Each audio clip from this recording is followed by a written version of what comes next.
Hola, hola, ¿cómo estamos? Buenas tardes. Hola, buenas tardes. Bueno, Buenas tardes. buenas, vamos a iniciar la clase. Gracias por contestar. Vamos a iniciar la Buenas clase. tardes.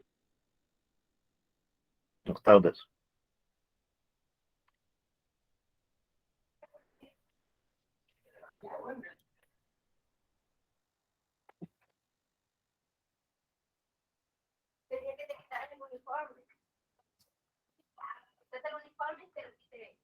Vamos a iniciar con esta nueva unidad que se llama Genética de Poblaciones y Evolución. La unidad número 10. Probablemente lleguemos hasta aquí, no creo que alcance tiempo para cubrir las otras. Cubrir todo el programa es bien difícil, pero hemos avanzado bastante. Pues bien, entonces al hablar de este tema de genética de poblaciones y de evolución, en realidad ahora no vamos a estar hablando de un individuo en particular, sino que vamos a estar hablando cómo es que se mueven los genes, pero a nivel de población. Es decir, yo recuerdo que en el campo de la biología, la población no se define como la población que se define en el campo de sociología.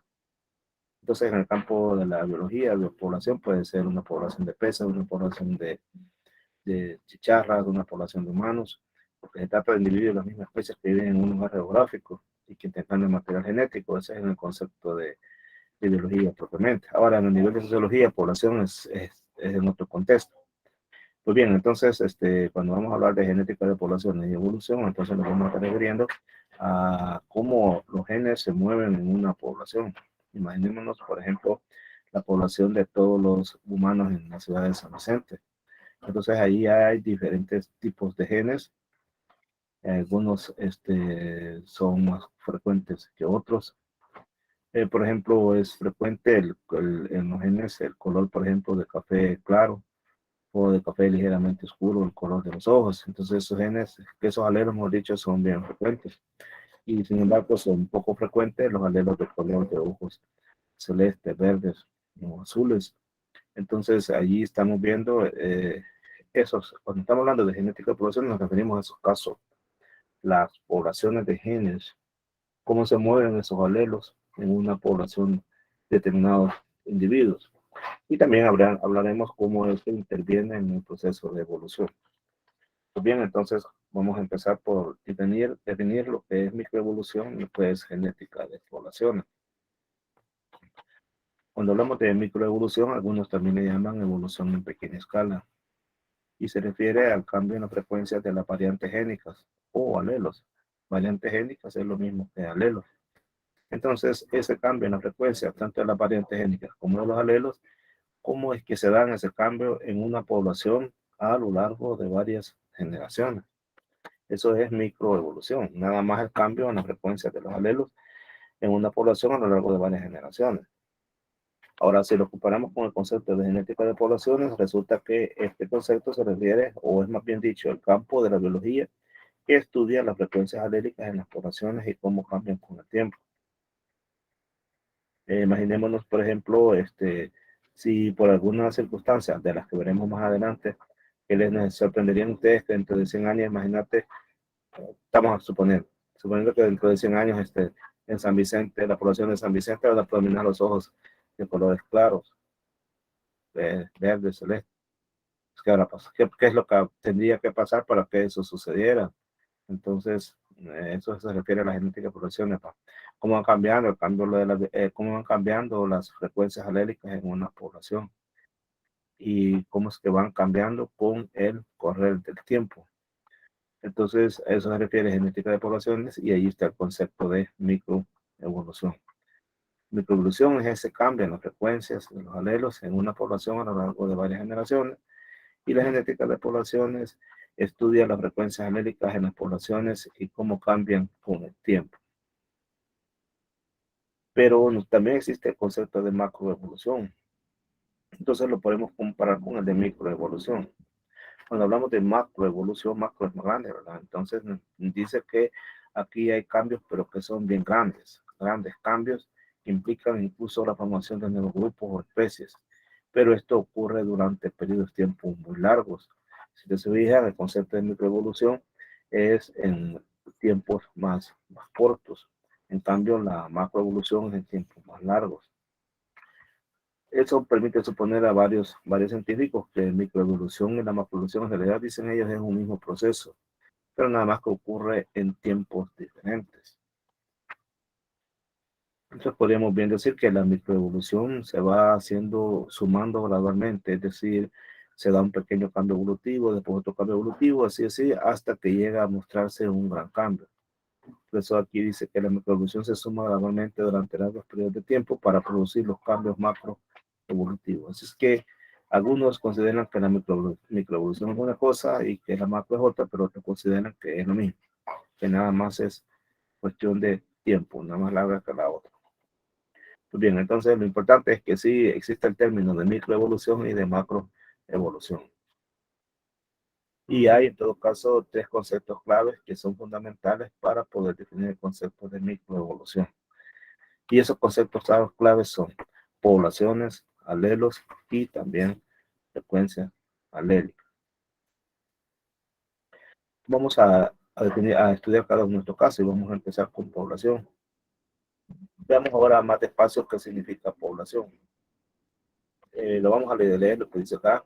Es un conjunto de individuos de la misma especie, óigalo bien, individuos de la misma especie, que viven en un lugar geográfico determinado.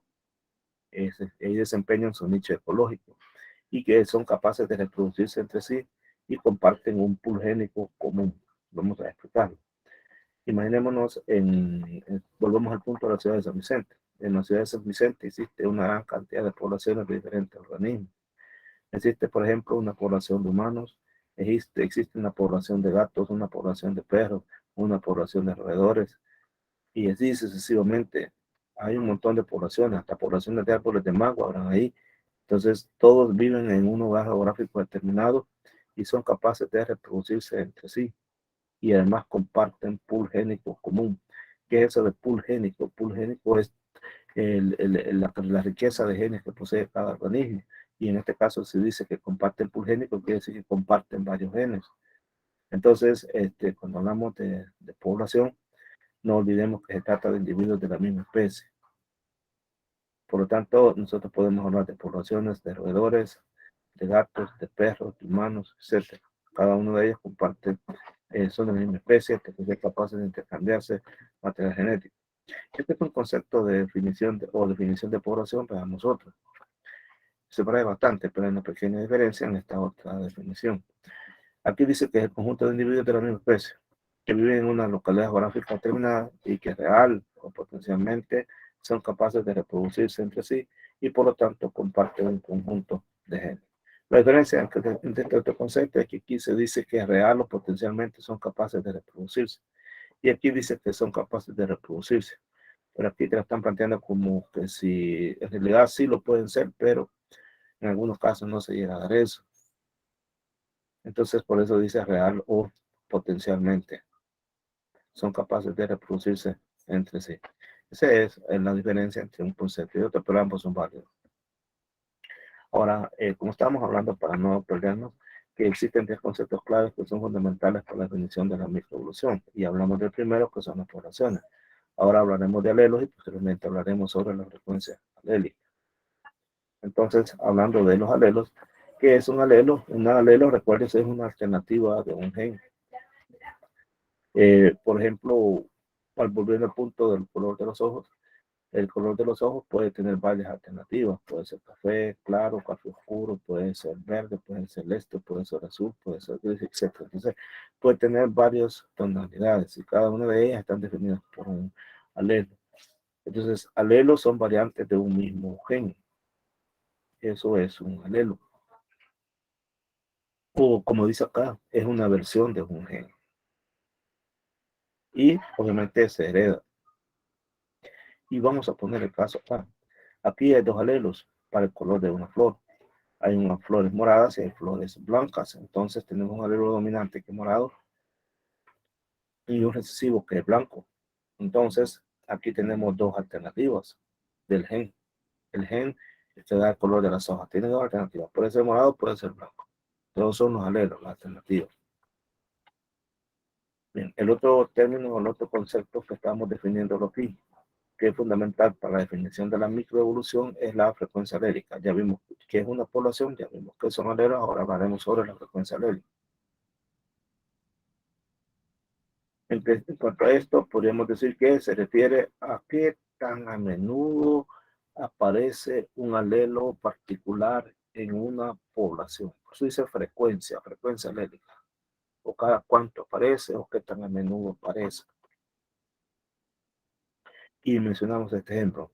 Si todos los alelos de una población de plantas de chícharo son con las que trabajó Mendel, así que siempre que mencionemos plantas de chícharo nos vamos a estar refiriendo a las plantas con las que trabajó Mendel.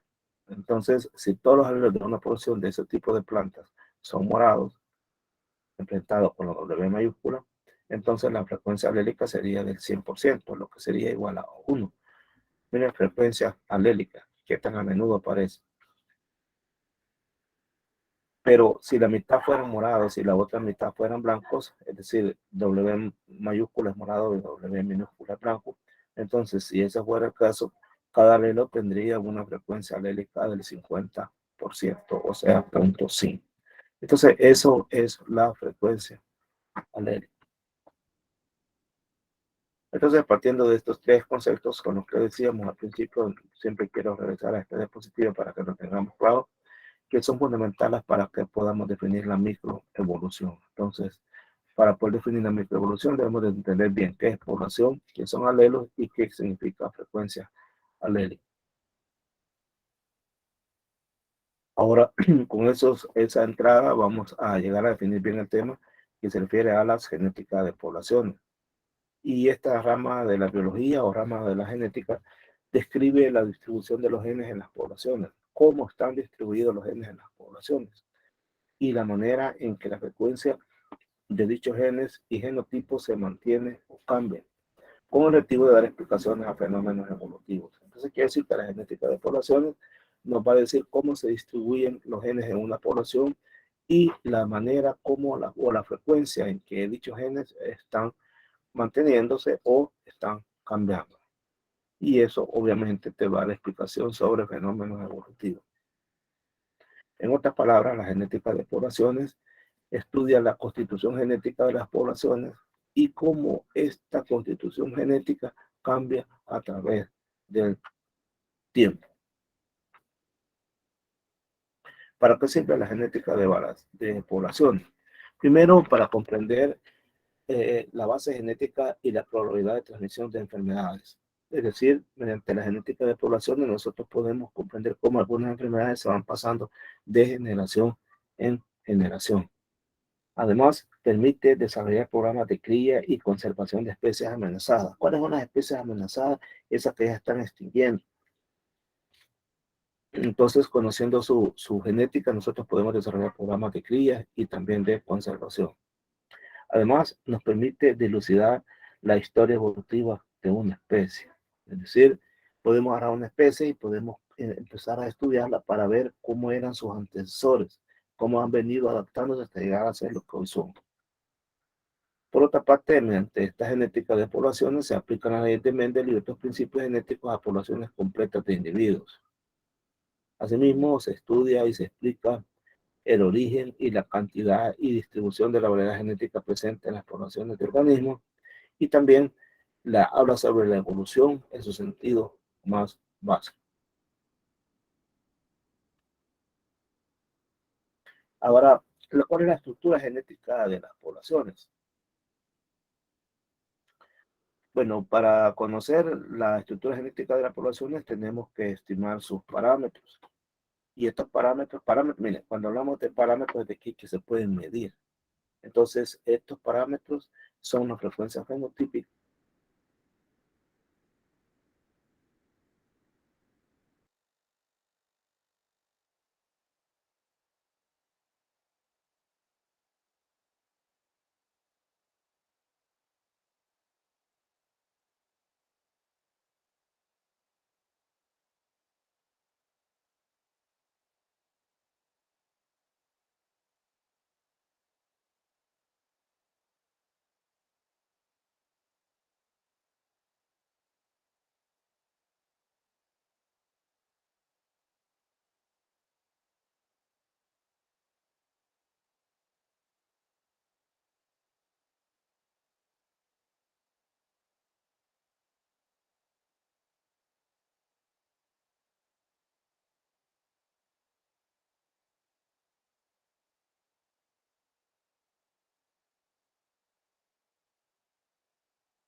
Me dicen si esto se perdió la señal, me dicen si regresado, si están ahí, me dicen.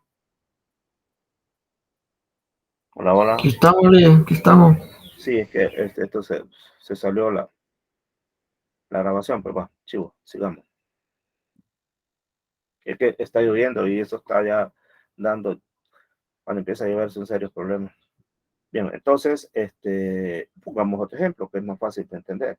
Número de estudiantes con pelo rubio en economía sobre el número total de estudiantes. Y entonces voy a preguntar para que nos animemos y si están durmiendo o algo por el estilo, empezamos a participar. ¿Conoce a alguien, un estudiante que sea de pelo, o hembra o varón, que sea de pelo rubio en economía? ¿Habrá alguno? Otras veces ha existido, pero ¿existirá algo? ¿Conocen alguno de ustedes? ¿Me dicen sí o no, por favor? ¿Me responden sí o no? ¿Conocen de estudiantes de pelo rubio en economía? No,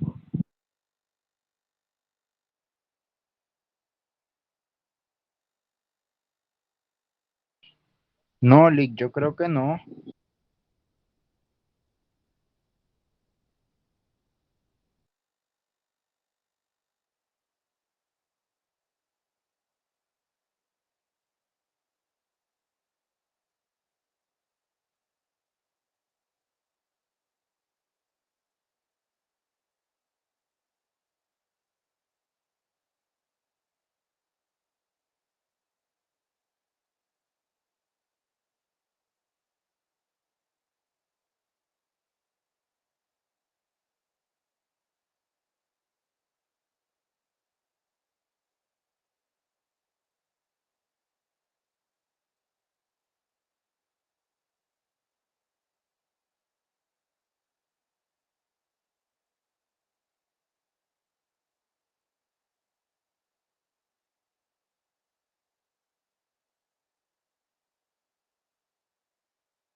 Bueno, estoy de nuevo por acá tratando de reconectarme. ¿Me están escuchando? Hola, hola. Sí, Nick. Sí, sí se escucha. Estamos teniendo problemas con... le había sacado esto, pero bien.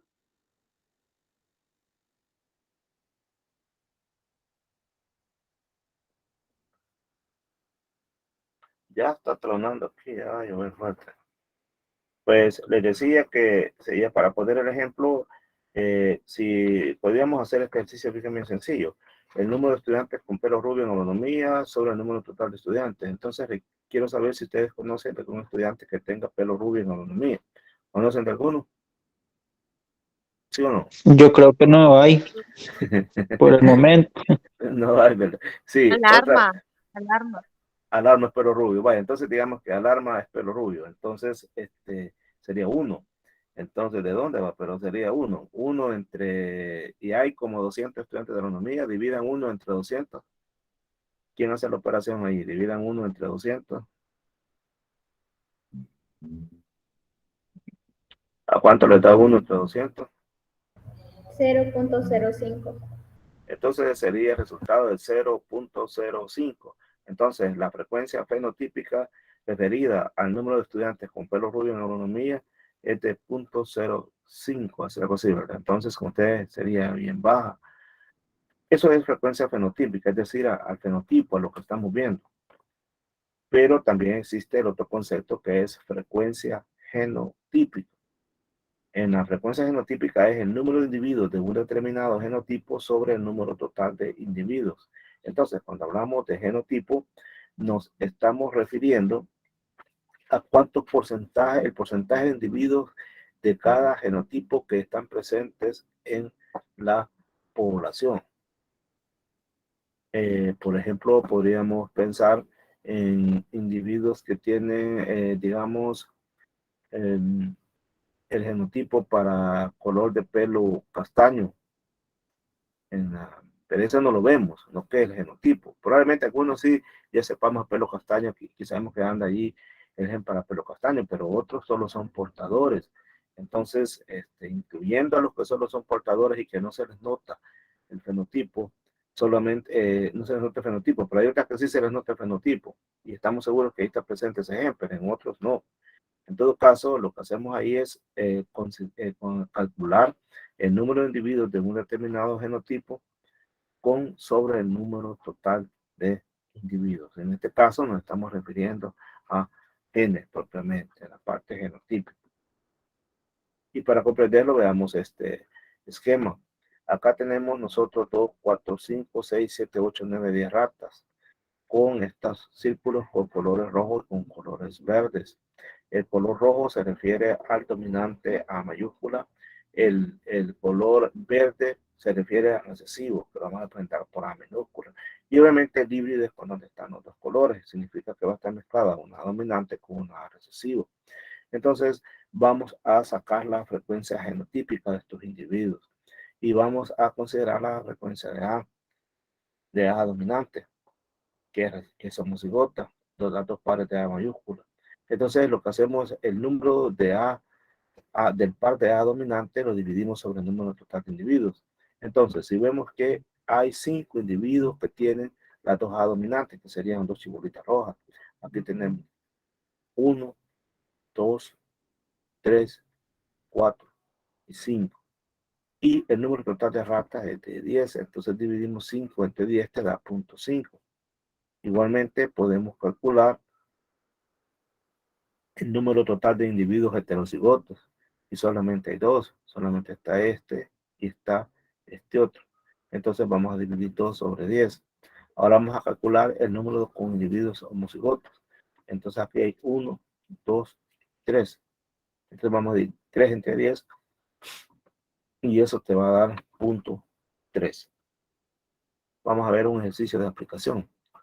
Si en un locus autosómico, recuerden, locus es el lugar donde, ¿cómo se llama? Se aloja un gen o los alelos. Entonces, si en un locus de A hubiera dos de estos alelos diferentes, es decir, en el locus de A puede llegar a su 1 y a su 2. De todas maneras, aquí solo es para A. Aquí no va a llegar B, ni C, ni nada, solamente A. Ya sea a su 1, a su 2, a su 3, a su 4, pues no importa. Cualquiera de ellas puede llegar. Entonces, consideremos que existieran dos alelos diferentes, en este caso a su 1 y a su 2. Entonces, siendo eso, habría 3 genotipos posibles.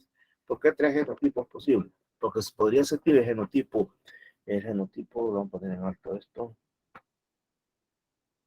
podría ser el genotipo homocigoto para A sub 1, homocigoto para A sub 2, pero también estaría el híbrido, donde está una mezcla de A sub 1 y A sub 2. Entonces, estos serían 3 genotipos posibles.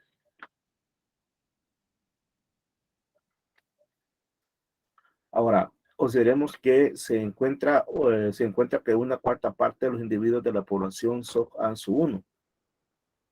Entonces, la frecuencia de este genotipo sería 0.25, porque estamos hablando de una cuarta parte. Recuerden, la cuarta parte del 100% es 0.25. Obviamente, la suma de las frecuencias genotípicas debe de ser igual a 1, o sea, el 100%. La frecuencia genotípica de A1, la de A12, la del híbrido de A1, A2 y la del otro, que es del homocigoto A2, la sumatoria debe dar 100. Igual que en este caso. Si te ves aquí tiene 0.5 más 2.7 más 0.3, 0.10, que equivale al 100. Entonces aquí también tienes que dar el valor de 1.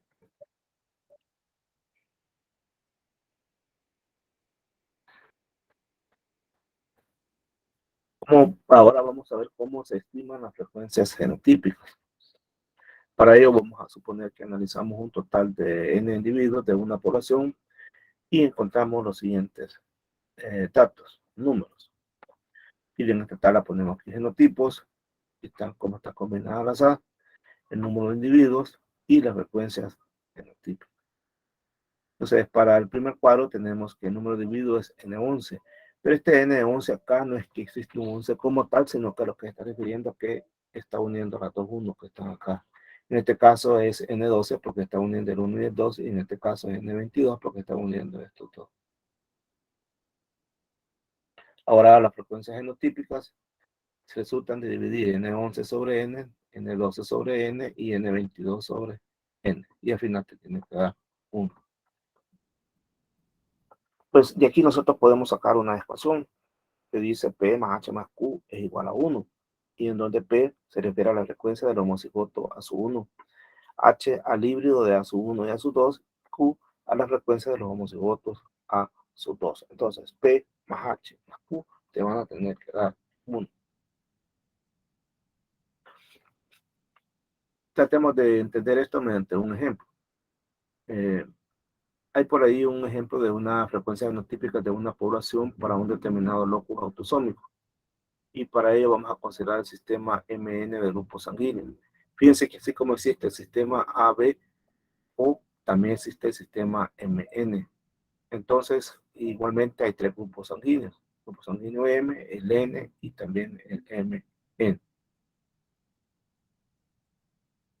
Entonces vamos a considerar, por ejemplo, que el grupo M lo vamos a representar de esta manera, al MN de esta otra y al N de esta otra.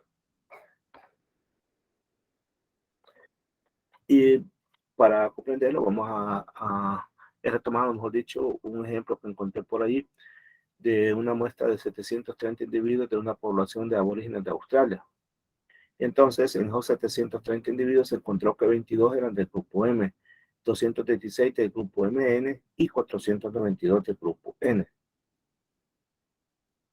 Vean bien, en total son 730. Entonces, las frecuencias de los grupos sanguíneos y de los corrientes genotipos los vamos a obtener dividiendo el número de individuos de cada genotipo por el total de individuos analizados. Tomaremos de ejemplo la frecuencia del grupo sanguíneo M y el del genotipo, y por lo tanto su genotipo, que es L a la M, L a la M. Y en este caso es, como M son 22, si usted se fija, son 22 y el total de individuos son 730, entonces vas a dividir 22 entre 730. Ahora, si quieres encontrar la de N, igual vas a hacer lo mismo. Vas a dividir la cantidad que has encontrado, y en este caso sería de N 492, y la dividirías entre 730. Si quieres saber la del otro, del MN, serían 216 entre 730. Y obtendrías estos resultados. Para el caso de 22 entre 730 te va a dar este dato, 216 entre 730 te va a dar este otro, y 492 entre 730 te va a dar este. Si sumas, al final te tiene que dar un valor de 1. Si gusta comprar en este momento las divisiones que hay.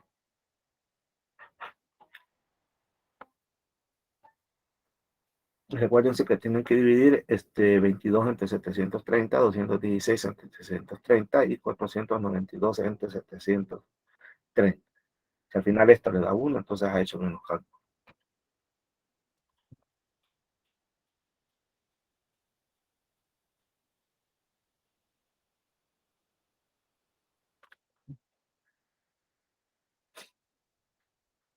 $730 individuos, no lo olviden. Bien, espero que haya hecho los cálculos, no es nada del otro mundo. Pero lo que sí podemos comprobar es que P más H más Q siempre va a dar igual a 1.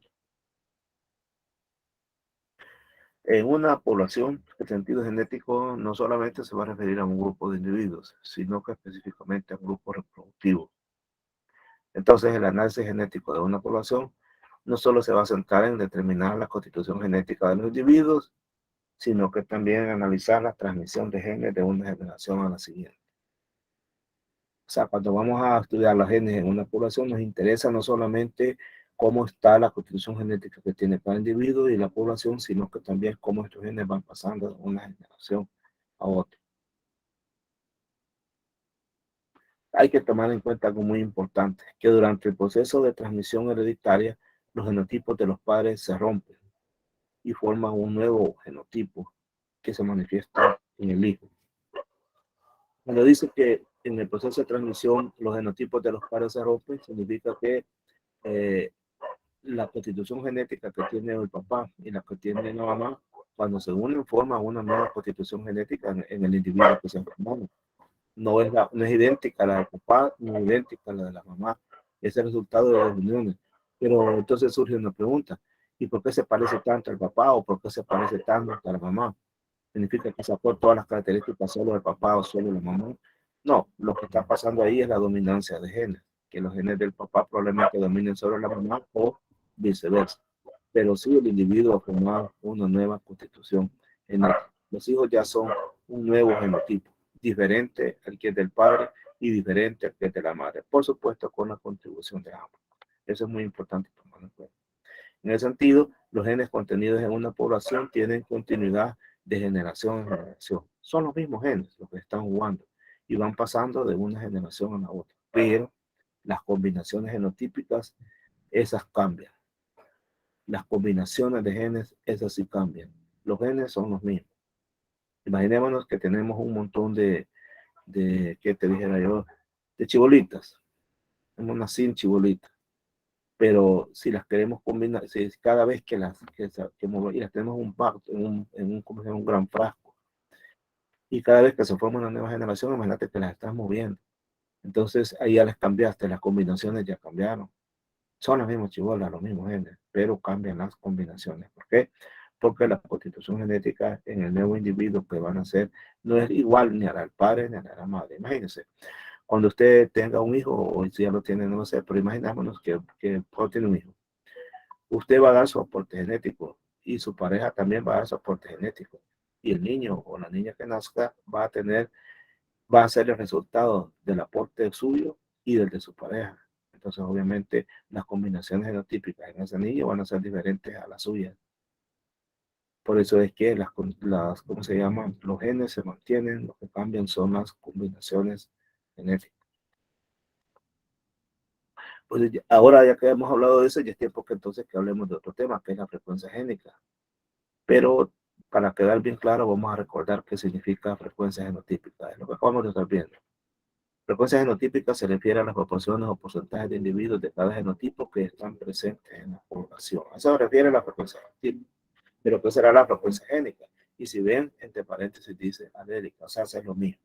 Podemos hablar de frecuencia génica, que a veces nos confunde con frecuencia genotípica, entonces mejor si quiere llamémosle frecuencia alélica.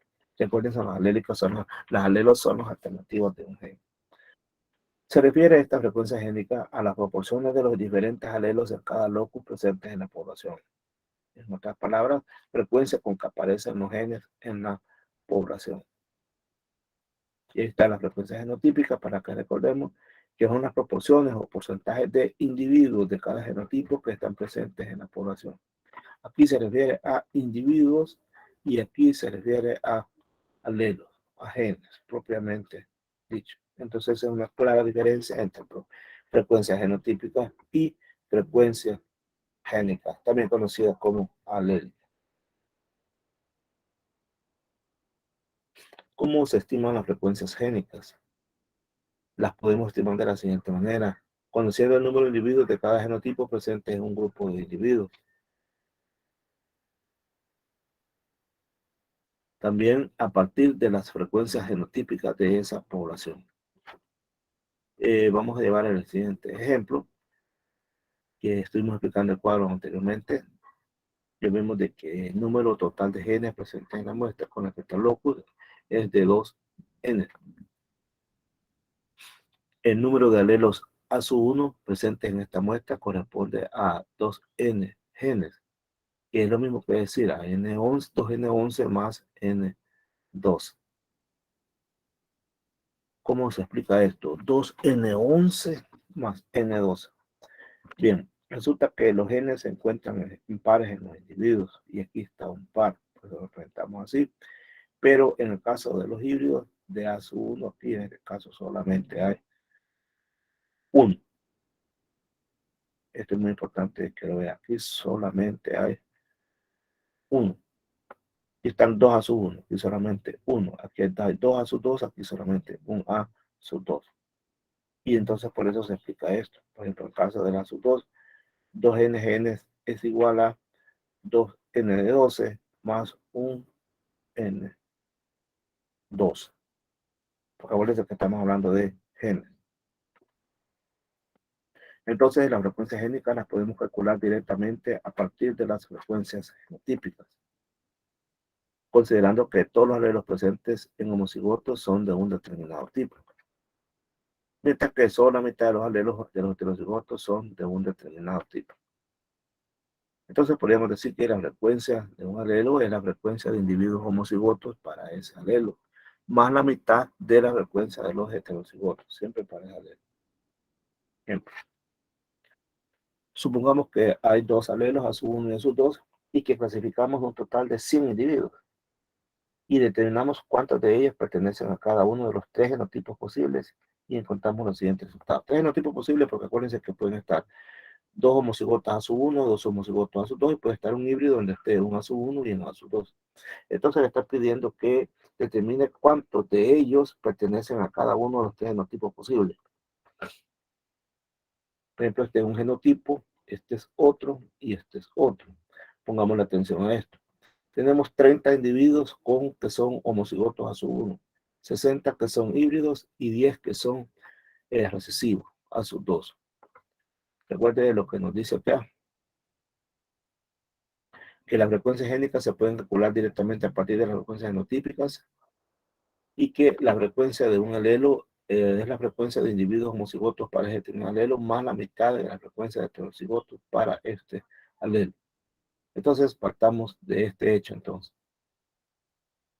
Acá el número de individuos es el que está arriba y el número de genes. Veamos cómo es el número de genes. Fíjense que en el caso de esta parte de homocigota A1 corresponde a 60. ¿Por qué a 60? Porque como al individuo los pares, entonces lo vamos a duplicar. 30 más 30, 60. Pero en la población, acuérdense que aquí estamos hablando, bueno, aquí no lo dice, pero estamos hablando de una población de individuos. Entonces, en A1, A2, aquí vamos a tener 60 y vamos a 60 individuos. ¿Y cuántos, cómo se llama, genes habrán acá? También igual van a haber 60. Y en cambio, en este de A1 vamos a tener 0. ¿Por qué? Porque aquí lo que hay son A2. Entonces aquí no hay A1. Aquí hay A2, por eso es que aquí tenemos 0. En total, entonces aquí tenemos de genes, tenemos 120. Individuos tenemos 100. 30 más 60 más 10 son 100. Pero en total de genes de A1 vamos a tener 120. Acuérdense que aquí tenemos 60 porque duplicamos. 30 para este A1 y 30 para este A1. Entonces 30 más 30 es 60. Entonces aquí solamente tenemos de A1 60. Ahora vamos con A2. En este caso quiero que miren ustedes. ¿Qué número iría acá de A2? Aquí donde estoy marcando, ¿qué número iría? ¿Qué gran, o no sé el término, qué gran aguaje que viene? Se está poniendo bien oscuro. Yo estoy aquí viendo del patio, estoy viendo por el cielo, está bien, no sé cómo está San Vicente, va a llover allá. Está lloviendo. Viendo. Va, dígame qué número iría acá. ¿Qué número iría acá?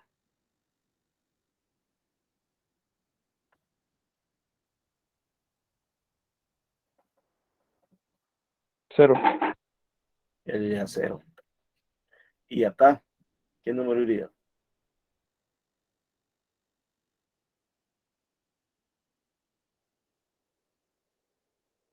¿Qué número iría acá? Estamos con A2.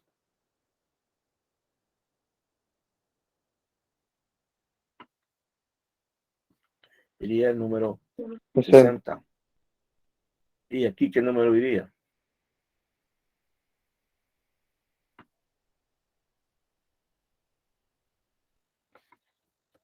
Aquí iría el número 20. 10 más 10, 20. Entonces, en total, aquí lo que tendríamos serían 80. 80 que corresponden a las sus dos. Entonces, en total, esto se hace 200 genes. ¿Por qué 200 genes? Porque los pares, los individuos son 100, pero sus genes están en pares, entonces tendrían 200 genes. Como todos los individuos que son diploides llevan dos genes en un determinado, en realidad lo que estamos analizando es una muestra de 200 genes. Cada individuo A1 contiene dos genes A1 y cada individuo A1 A2 contiene un gen A1. Por lo tanto, hay 120 genes de A1 en la muestra y 80 genes de A2. No significa que la frecuencia de A1 es del 60% o 0.6 y la frecuencia de A2 es del 40% o 0.4, que sería equivalente a dividir 80 entre 200. Si dividimos 120 entre 60 nos da este resultado y en el otro caso también. Ahora, para calcular las frecuencias génicas directamente a partir de las frecuencias genotípicas, vamos a proceder de acuerdo a cómo está en este cuadro, por ejemplo. Y, por ejemplo, tenemos que hemos dividido entre 100, 30 entre 100, 60 entre 100 y 10 entre 100. Y sumamos punto 30 más punto 60 más punto 10 te va a dar igual a 1. Eso significa que P más Q es igual a 1.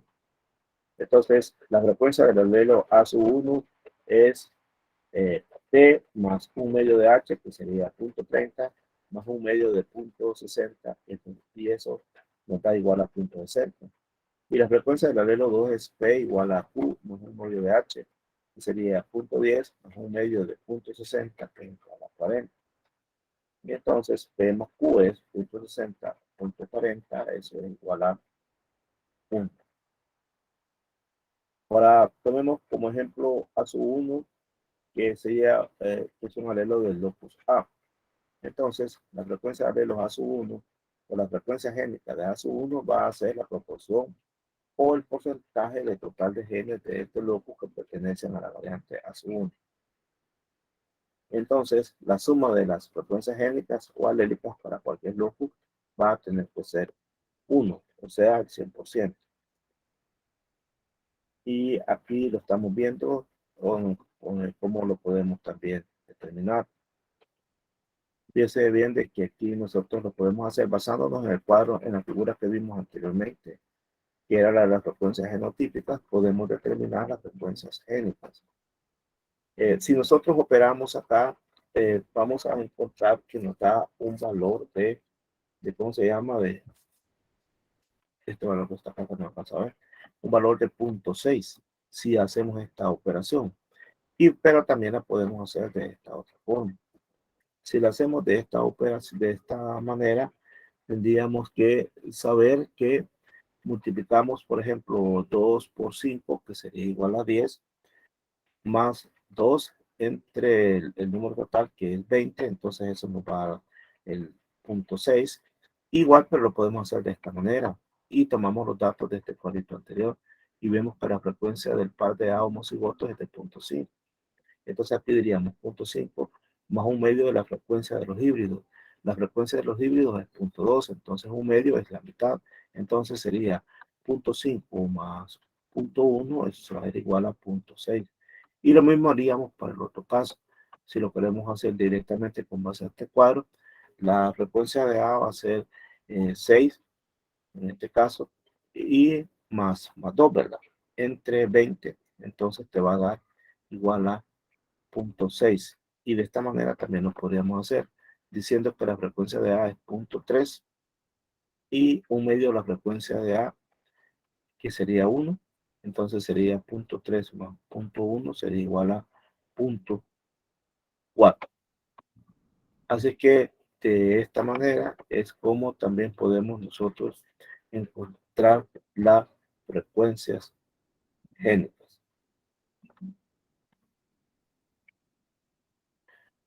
Volvamos nuevamente al caso de las flores. Y ahora contamos con 9 flores. Y si las observamos, ¿cuántas W mayúsculas hay aquí o dominantes? Contémoslas. Hay 2, 4, 6, 8, 10, 12. Parece que cuento yo 13. No sé cuánto vamos a contar. W mayúscula. A ver, 2, 4, 6, 8, 10, 12.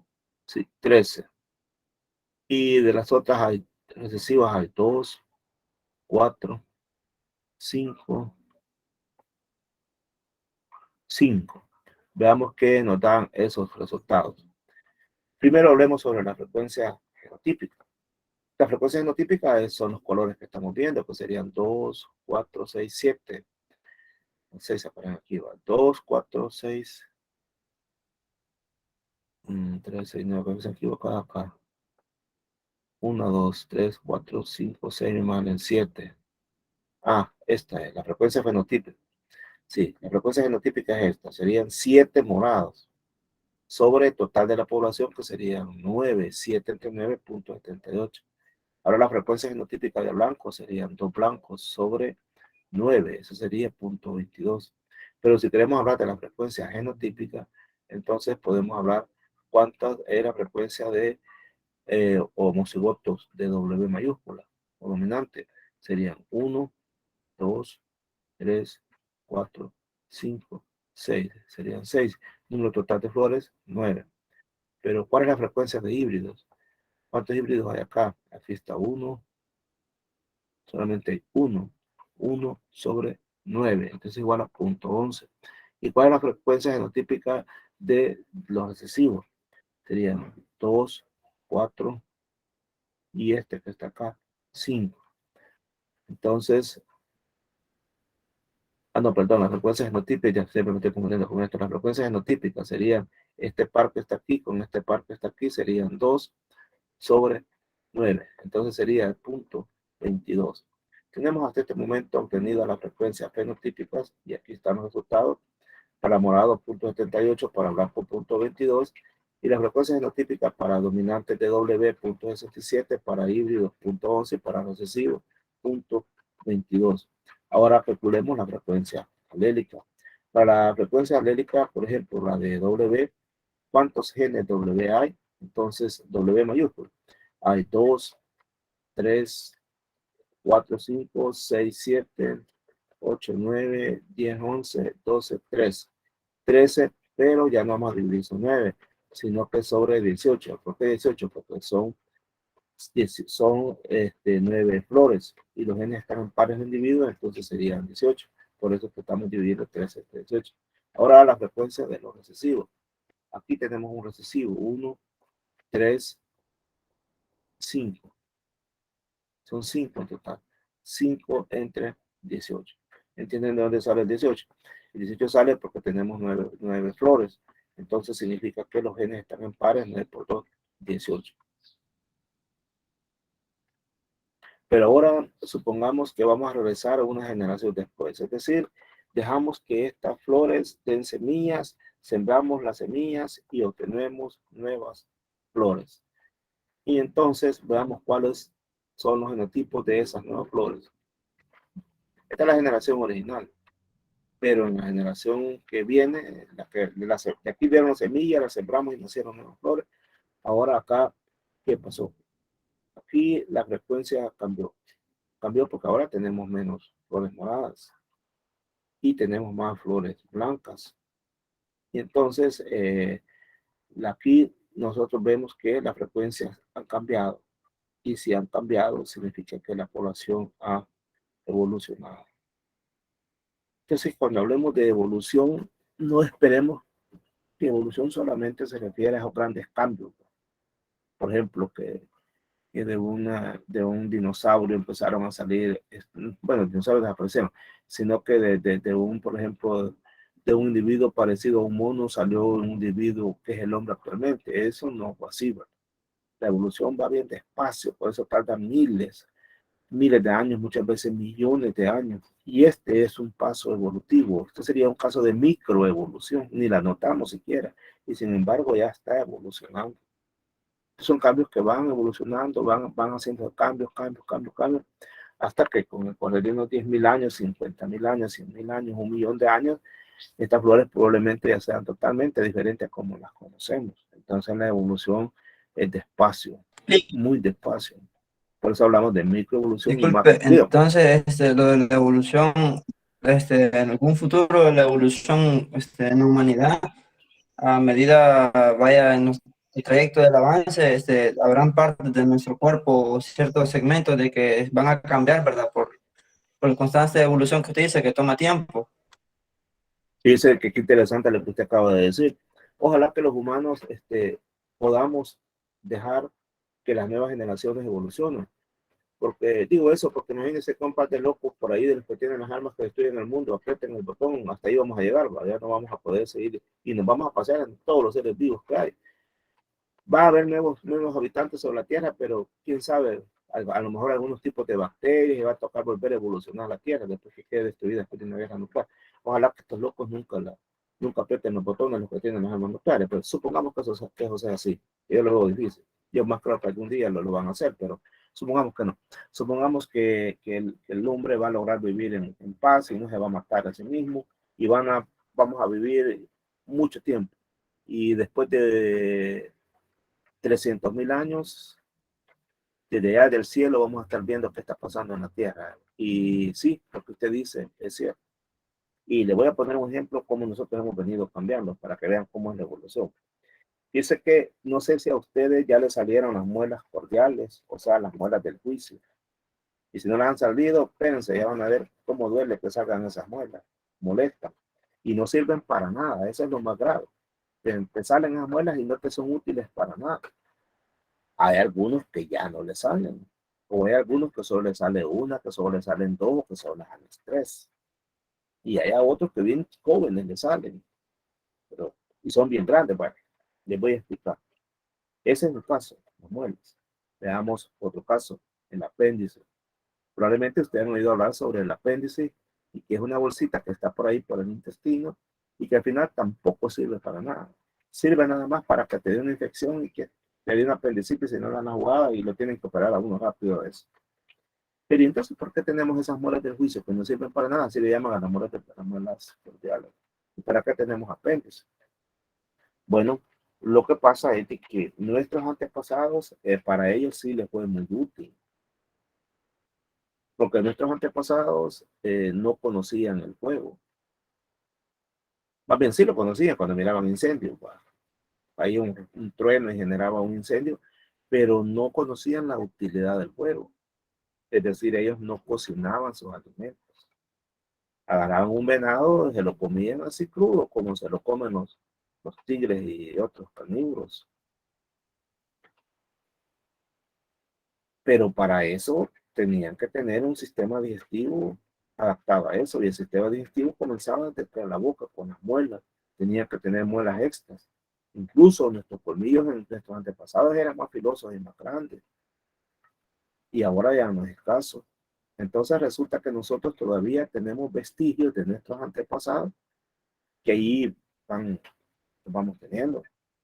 Pero al principio les mencioné que hay personas a las que ya las muelas cordiales ya no les salen. Entonces esos alelos ahí están apagados, entonces esos alelos ya no se van transmitiendo y se van formando algunos tipos de epístasis y de manera tal que estas personas ya no están desarrollando muelas cordiales. Entonces ahí vamos a tener un proceso evolutivo, probablemente dentro de poco tiempo, tal vez dentro de unos 5.000 años. Yo le digo poco tiempo porque en términos de evolución 5.000 años es poquito, bien poquito. Entonces tal vez dentro de unos 1.000 años o 5.000 años ya a ningún humano le salgan muelas cordiales. O tal vez ningún humano tenga apéndice dentro de ese tiempo. Y probablemente habremos desarrollado algunas habilidades visuales. Los humanos del futuro van a desarrollar habilidades visuales y habilidades cerebrales que ahorita no las contamos. Lo voy a decir, por ejemplo, si nos damos cuenta, la tecnología ya prácticamente, ustedes han nacido ya en esta tecnología y no les asombra nada. A mí sí todavía no dejan de asombrarme algunos casos, porque como yo no nací con la tecnología, ustedes no, ¿verdad? Pero ustedes han desarrollado habilidades desde pequeños, porque ustedes probablemente desde que estaban 7 años ya conocieron los celulares y empezaron a jugar con ellos. Y si no, sus hermanitos. Si ustedes no fue así el caso con ustedes, pero sí probablemente el de sus hermanitos. Entonces ellos están desarrollando habilidades cerebrales que nosotros no las desarrollamos. Y aquí queda algo muy importante, el medio ambiente. La evolución no solamente tiene que ver con genes, también tiene que ver con los estímulos que dé el medio ambiente. Esas habilidades cerebrales hayan estado todo el tiempo en los humanos. Esa habilidad cerebral que tiene un niño de 5 años, que a uno le sorprende, que agarra el celular con los dos dedos y empieza a pasar programas y videos y gran buzo. Y a un adulto de la tercera edad que nunca ha tocado un celular, ahí está haciéndole comer picapollo. Entonces, esas habilidades cerebrales las está desarrollando, estaban allí siempre presentes en todos los humanos. Pero ahora los niños están teniendo la oportunidad de poner en práctica esas habilidades, el entorno. Entonces es posible que se dé un proceso de selección natural. Aquí interviene la naturaleza que va escogiendo esos genes que permiten desarrollar esas habilidades cerebrales y se vayan transmitiendo a las nuevas generaciones. Entonces es posible que dentro de unos 1000 años, 2000 años, el humano tenga unas capacidades intelectuales muy superiores a las que tengamos nosotros, porque está desarrollando este tipo de habilidades a través de la tecnología. Y ese es otro ejemplo de evolución. Entonces todo esto probablemente suceda si la raza humana sigue existiendo, porque también tanta inteligencia puede llevarla a su destrucción. Entonces imagínense lo que pasaría dentro de 2000 años, qué podría pasar dentro de 200.000 años, qué podría pasar dentro de 2 millones de años. Entonces, como usted ve, las especies van desarrollando, se van evolucionando. Y todo tiene su tope. También formamos parte de un universo. Y el universo también se está transformando, se está cambiando, está evolucionando. Entonces, en esos procesos de evolución, la Tierra en su momento es posible que sea completamente destruida o semidestruida y va a dar lugar a nuevos individuos. Eso va a suceder algún tiempo, dentro de 50.000 millones de años, 1.000 millones de años, 10 millones de años. No va a suceder ya, por supuesto, ¿no? Pero algún día la Tierra va a ser una estrella apagada, va a ser como una de esas estrellas apagadas que hay en el universo, que una vez tuvieron vida y ya después están estériles. Así es la vida. Todo es así. Todo dentro del proceso evolutivo, pero todo va despacio. Y nosotros estamos aquí, formamos parte de esa escala evolutiva. Si al final de cuentas nosotros lo único que somos es átomos. Átomos que han adquirido el don de la vida, pero cuando muramos nos vamos a convertir nuevamente en átomos. Y ahí vamos a estar reciclando, formando parte de otros seres vivos. Entonces, así es el proceso de evolución. Pues sí, estaban confundidos con la evolución, porque a veces creemos que la evolución es que de un solo individuo se transforme en otro. ¿Va? Eso es falso. Eso lleva millones, miles de años, y en algunos casos millones de años para llegar a ser lo que uno es. El hombre sí ha sido uno de los que más rápido ha evolucionado, pero hay otras especies que tardan más, y hay otras especies que incluso conservan sus características después de tantos miles de años. Ustedes ya llevaron entomología conmigo, no, ¿verdad? Creo que no, Sí. algunos que ya la llevaron. O sea, entonces los que ya la llevaron, les he hablado ahí sobre insectos que son primitivos, por ejemplo, los tisanuras, los pescaditos de plata, que todo el mundo los ha visto alguna vez y probablemente no se han dado cuenta cuáles son. Usted tiene de repente ropa sucia o un libro viejo que está húmedo y levanta una página y de repente salen unos animalitos corriendo bien rápido. Eso les dicen pescaditos de plata. Esos insectos son bien primitivos. ¿Y por qué decimos que son primitivos? Porque se han encontrado fósiles de esos insectos de hace miles de años, igualitos a los que están ahora. Significa que no han evolucionado mucho. No han necesitado hacerlo. Se han adaptado bien. Porque ese es otro detalle. Si un organismo está bien adaptado, no necesita evolucionar mucho. Ahí está bien. ¿Para qué va a ir cambiando si está bien? Entonces, es bonito hablar de evolución, porque también se comprenden muchos fenómenos y a la larga llega uno al entendimiento que nada más somos átomos que que en este momento estamos formando parte de un cuerpo humano, y el día de mañana probablemente formemos parte de una planta o de un animal, quién sabe, nuestros átomos de qué van a formar parte en el futuro, y quién sabe qué átomos andamos nosotros aquí. Somos un círculo de átomos al final de cuentas. Eso somos, y constantemente evolucionando. Bueno, yo como biólogo pienso así, va, así me formé, pero espero que ustedes también vayan pensando así para que tengan un mejor entendimiento de la naturaleza y comprensión al mismo tiempo. Más preguntas sobre esto. Está bueno que pregunten para que nos vean que están del sueño y volvamos más o menos a la clase. Bueno, entonces este es un proceso de microevolución. Sí, sencillamente aquí ya hubo un proceso de microevolución. ¿Por qué? Porque hubo un cambio en la frecuencia de los alelos. ¿Qué cambios hubo? Si usted se fija en la frecuencia de los alelos, aquí teníamos 13/18 de esta, vamos a poner en alta aquí. Aquí teníamos 13/18 de la dominante, pero ahora en la nueva generación tenemos 8/18, que sería en el anterior 0.72 y actualmente tendríamos 0.44. Y de recesivo teníamos 5/18, que era 0.28, y en la nueva generación ahora tenemos 0.56, es decir, 10/18. Ahí hubo un proceso evolutivo, sencillo, pero hubo, chiquitito, microscópico, penitas, pero ahí va. Mira, eso de la evolución, imagínatelo de esta manera. Imagínate que tenés una libra de sal, la sacas de una bolsa y la pones en una mesa. Imagínate eso. Ahora imagínate que tenés un vaso ahí, un vaso de vidrio. Y te han dicho, vaya, agarrá un granito de sal y le vas a estar echando uno por uno al vaso hasta que lo llenes. Cuando lo hayas llenado, entonces vas a encontrar individuos que ya evolucionaron bastante. Así es la evolución, lenta, despacio, tranquilo, ahí va, suave. Imaginen cómo es la evolución de lenta, cómo la evolución tarda tanto en hacer las cosas, cómo la naturaleza va desarrollándose. Y cuando yo veo a grandes ceibas, esos grandes conacastes, y le dan en la nuca, tal vez de 200, 300 años. No tardan ni 2 horas ni media hora con las aceleradoras. A tiempo. Más de 300 años, 200 años tirados en un par de minutos ahí. Y todo lo que eso representa. Entonces, la mano del hombre realmente estamos haciendo un montón de cuestiones que no, quizás no deberíamos. Bueno, continuemos. Entonces, según la macroevolución, entonces podemos decir que la población en este caso ya evolucionó. Fíjense que en las poblaciones existe lo que se conoce como reserva de genes, también se le conoce como acervo genético o pool gen, así se le conoce también, o pool genético. ¿Qué es todo eso? Que son la combinación de todos los genes incluidos en los alelos presentes en una población o especie.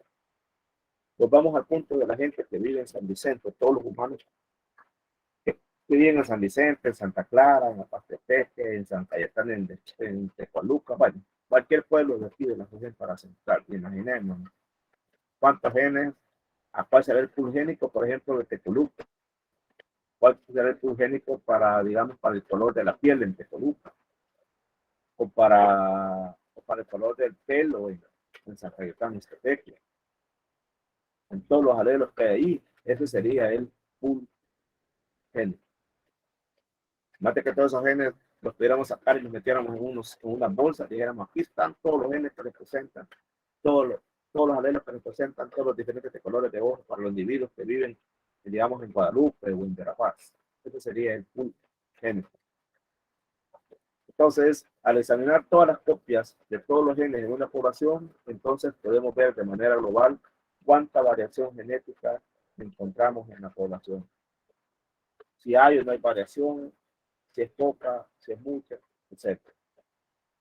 Mientras más variación tenga una población, mayor va a ser su capacidad para adaptarse a los cambios ambientales mediante la selección natural. Esto es importante.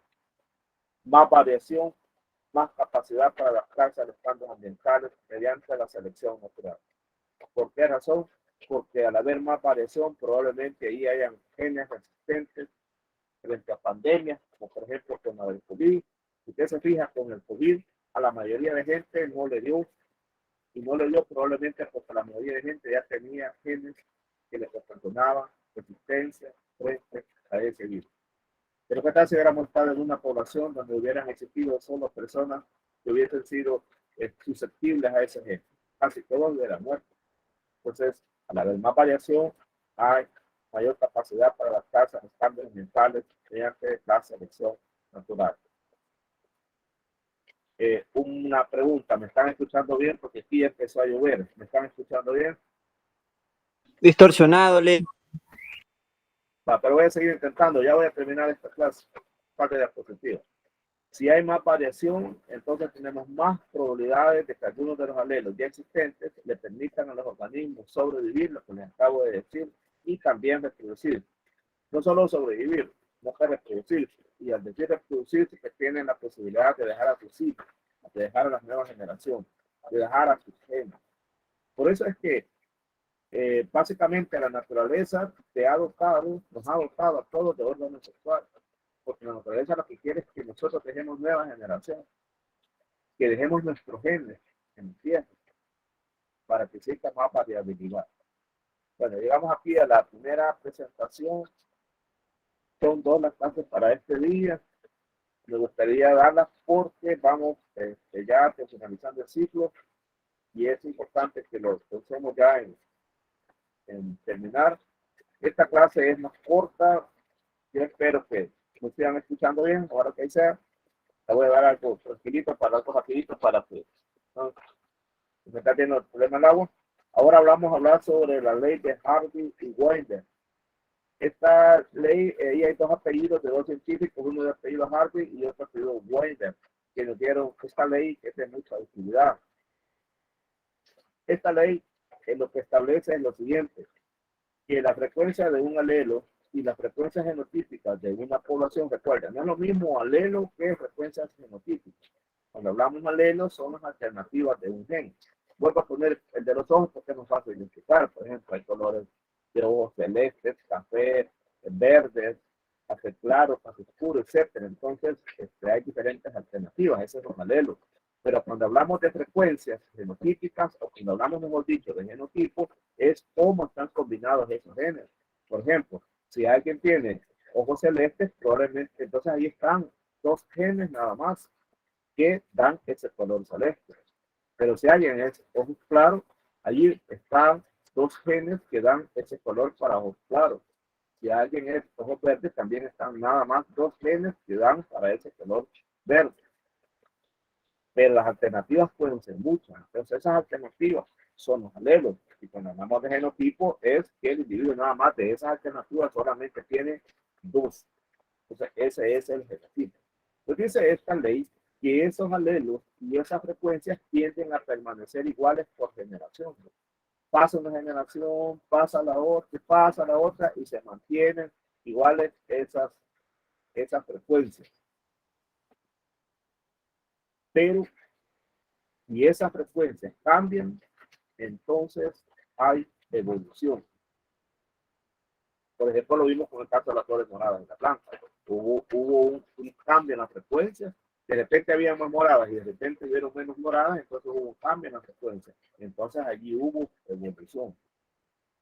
Eso significa que la variación genética en una población se va a mantener constante de una generación a la siguiente en ausencia de factores perturbadores. ¿Qué significa esto? Que, por ejemplo, si hubiéramos tenido el caso de las flores moradas con las flores blancas, que la frecuencia hubiera sido lo mismo, las mismas flores moradas, la misma cantidad de flores blancas. Vos tenés ahorita 13 flores moradas y 4 flores y 13 flores moradas y 7 flores blancas. En total 20 las tenés. Dejas que te dé las semillas, las sembrás y nuevamente te vuelven a salir 13 flores moradas y 7 flores blancas. Igualmente, recoger las semillas, sembrar, que dejas que lleguen las flores y te volvés a contar después de otra generación más, después de 10 generaciones, nunca cambian, siempre la misma cantidad. Siempre van a haber 13 moradas y 7 blancas. Allí no se está dando evolución. Se mantienen constantes las frecuencias genotípicas y también las alelos. Eso significa que no se está dando evolución allí. Eso significa que no hay factores perturbadores. Entonces quiere decir que para que haya evolución tienen que haber factores perturbadores para que haya evolución. bajo este concepto, Hardy y Weinberg propusieron que la composición genética de una población permanece en equilibrio. Ese permanecer en equilibrio no significa de que se mantengan constantes, que no haya cambios en la frecuencia.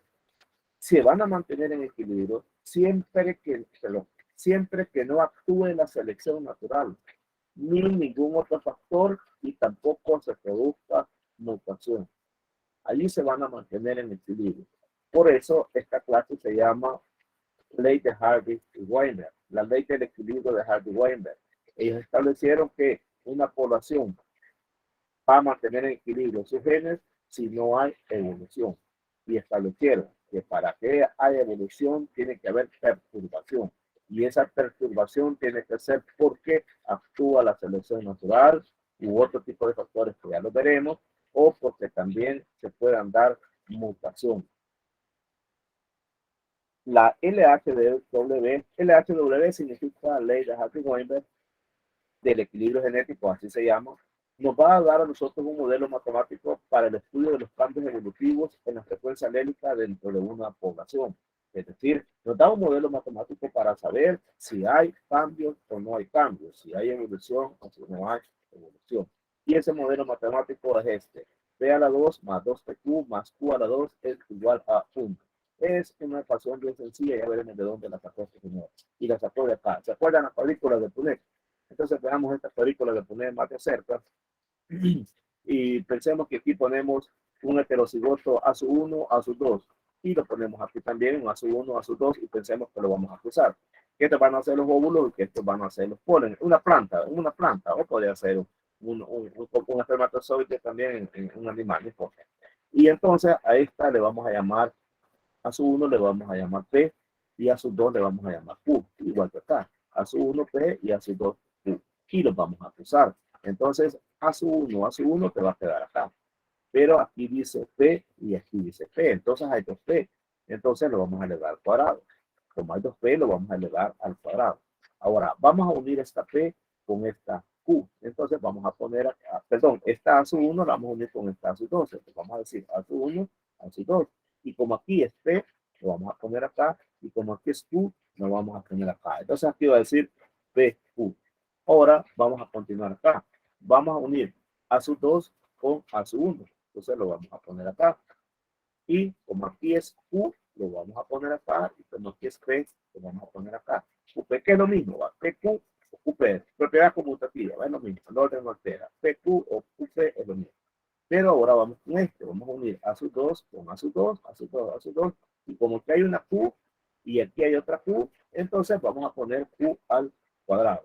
Y de aquí sacamos la ecuación siguiente. P a la 2, que sería esta. 2PQ. ¿Por qué 2PQ? Porque aquí está un PQ y aquí hay otro PQ. Ya les dije que QP es lo mismo. Entonces aquí hay 2. Por eso le ponemos 2PQ. Y aquí está un cuadrado. P al cuadrado más 2PQ más Q al cuadrado es igual a 1. Y aquí sacaron este señor en su ecuación. Esto se cumple cuando las poblaciones se encuentran en equilibrio. Para comprender esto vamos a hacer un pequeño ejercicio. Veamos si un rasgo es controlado por dos alelos alternos, ¿cómo podemos calcular la frecuencia de cada alelo? Veamos. En primer lugar, vamos a decir que para estimar la frecuencia de los alelos en una población, podemos usar la ecuación de Hardy-Weinberg. De acuerdo a esta ecuación, tenemos que P, la frecuencia del alelo dominante, la vamos a representar por A, y Q, la frecuencia del alelo recesivo, la vamos a representar por A minúsculo. Es lo que se ha hecho acá. Entonces, se fija, los alelos recesivos los estamos representando, bueno, aquí no está establecido. Pero bien, la vamos a representar por A minúsculo. Entonces, para una población en equilibrio, P más Q es igual a 1. La suma de las frecuencias. Y de aquí sacamos la ecuación. P a la 2, más PQ más Q al cuadrado. Esta es la que quería decir anteriormente. Esta es la ecuación. Entonces, es igual también a 1. Ahora, aquí hay tres términos. Un término, segundo término y tercer término. Y estos términos nos indican la frecuencia de los términos. Por ejemplo, P a la 2, P a la 2 significa la frecuencia de AA dominante, que es un homocigoto dominante. 2PQ es la frecuencia de un heterocigoto, es decir, un A dominante y un A recesivo. Incluso 2, la frecuencia de los pares de recesivos A minúsculos. Ahora vamos a hacer el ejercicio. Usted cuente cuántos celdos hay acá. Cuéntelos, hay 1, 2, 3, 4, 5, 6, 7, 8, 9, 10, 11, 12, 13, 14, hay 15, 16 cerdos. Hay 16 cerdos. Cuente cuántos blanquitos hay y cuántos negros.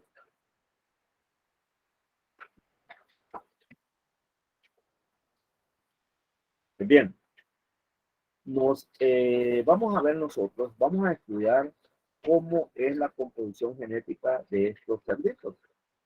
Dice que uno lo puede hacer, uno puede saber más o menos cómo es la composición genética de estos cerditos. Para ello vamos a tener datos. El primer dato que vamos a tener es que en este caso piel negro es recesivo y entonces piel blanca obviamente va a ser dominante. Con base a ello vamos a calcular las frecuencias. Si estamos diciendo que piel negra es recesivo, ese ya es el dato.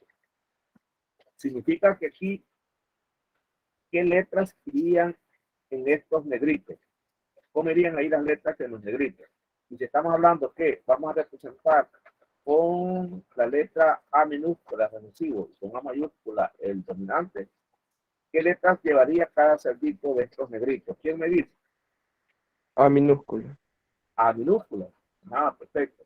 Entonces vamos a empezar por calcular Q al cuadrado. Recordate ¿cómo se llama la ecuación esta?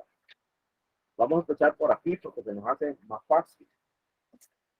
¿Y por qué vamos a empezar por Q cuadrado? En la ecuación Q cuadrado está el último, fíjate bien. Acá está aquí el último, pero por esto vamos a empezar. ¿Por qué razón? Porque ya sabemos nosotros que cuando están recesivos ya estamos seguros cómo son sus genes. ¿Por qué? Porque si aquí hubiera una A mayúscula y una A minúscula, este cerdito no fuera negrito, jamás. Tampoco si tuvieran dos A mayúsculas, sería blanquito. Y si tuviera una mayúscula y una minúscula, también sería blanquito. Entonces aquí, por ley, las dos letras tienen que ser minúsculas. Entonces ya sé cómo son. Entonces, por eso voy a empezar a calcular Q cuadrado. Entonces, en ese sentido, voy a contar cuántos son los individuos homocigotos. Y en este caso son 4. 4. Ahora, con ese dato, voy a calcular el porcentaje que presentan del total de la población. Es decir, Q al cuadrado. En este caso sería el equivalente a 25%, lo que equivale a 0.25. Dividí 4 entre 16 y te va a dar ese dato, el 0.25. Imagino que tienen por ahí su calculadora. Está cayendo un pedacito de agua. Perdón, me salió la mala expresión. Está lloviendo fuerte. No les voy a mandar una foto aquí, un video. Está con todos los poderes. No, hombre. Ella, este invierno ha venido. Recio. Espera, te voy a tomar un video cuando llega, cuando llueve. No, quizás porque me gusta la naturaleza.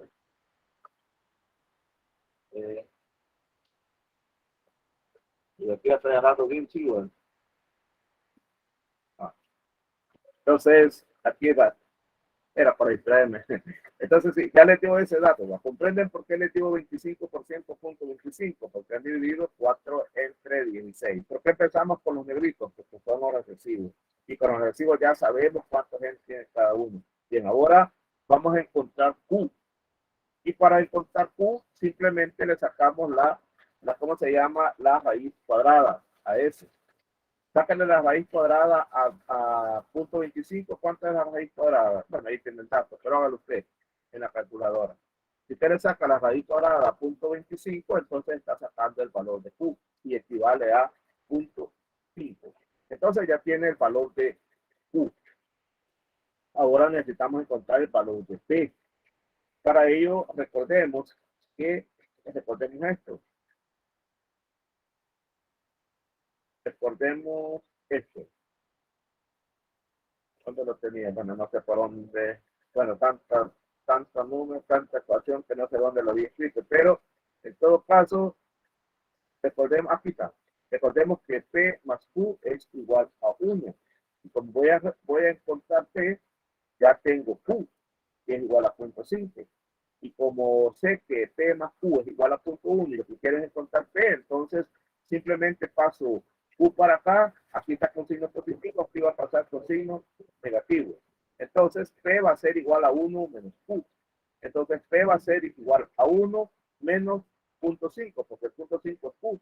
Entonces 1 menos 0.5 te va a dar 0.5. Entonces en este caso P vale 0.5 y Q también vale 0.5. Ahora voy a encontrar 2PQ. Al encontrar 2PQ voy a estar encontrando la frecuencia de los heterocigotos. Y eso me va a dar el porcentaje de la población que es heterocigoto. Para ello entonces voy a decir Q es igual a 0.5, P es igual a 1 menos Q, P es igual a 0.5.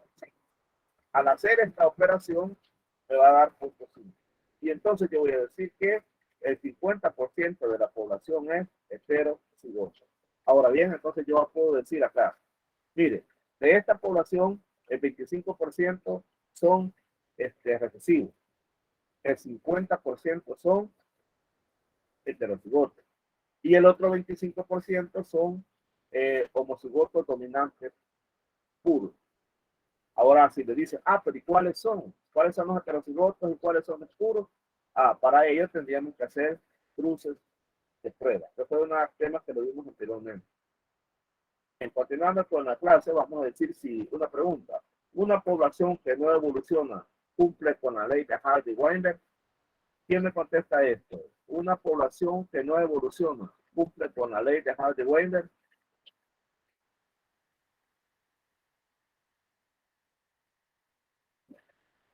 La población está evolucionando, entonces cumplirá con la ley de Hardy-Weinberg. ¿Qué dicen?